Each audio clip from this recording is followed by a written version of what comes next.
দেখো মাঝে আরেকটা আর এই জায়গায় আরেকটা ভিডিওতে দেখছিলাম। হ্যাঁ 6.5 ওটা হচ্ছে যেমন আমরা একটা মেজারমেন্ট ক্যালকুলেশন করি, ক্যালকুলেশন 5টা আছে 5টা দিয়ে 6টা আছে 6টা দিয়ে এই যে উপরে ডিপেন্ড করে। এবং এই যে কলমগুলো করছে এই প্রত্যেকটা কলমের এই যে সেন্টারিং ঠিক মতো করে সেন্টারিং করে নাই ভাইব্রেটর দেওয়া যায় না। বিমগুলো করছে এই যে বাঁকা বাঁকা বাঁকা ওই বিমটা বাঁকা মনে হয়।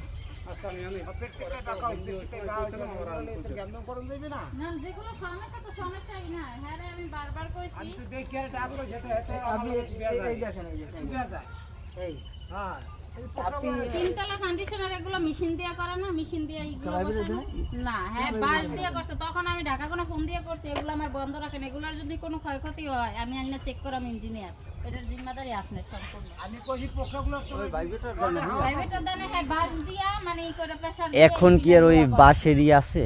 আপনি দেখেন এই প্রত্যেকটা এটা যদি একতলা ঘর হইতো তাহলে ঠিক ছিল। কয় না এমনি হয়ে যাবে, আমি কইছি এমনি হয়ে যাবে, কোনো সমস্যা ধরে বলে এটা জিম্মাদারি এর ভিতর হাওয়া থাকে, হাওয়া ঢুকলে তো রডগুলো হাওয়া থাকলে আস্তে আস্তে আস্তে আস্তে আস্তে ড্যামেজ হয়ে যাবে। কোনটা আসতে পারছে দিনে দিন ড্যামেজ হয়ে যাবে। কেন আপনি কাজ করবেন তাহলে রডের টেম্পার থাকে না। এটা তো 1 টাকা 2 টাকার জিনিস না আমার।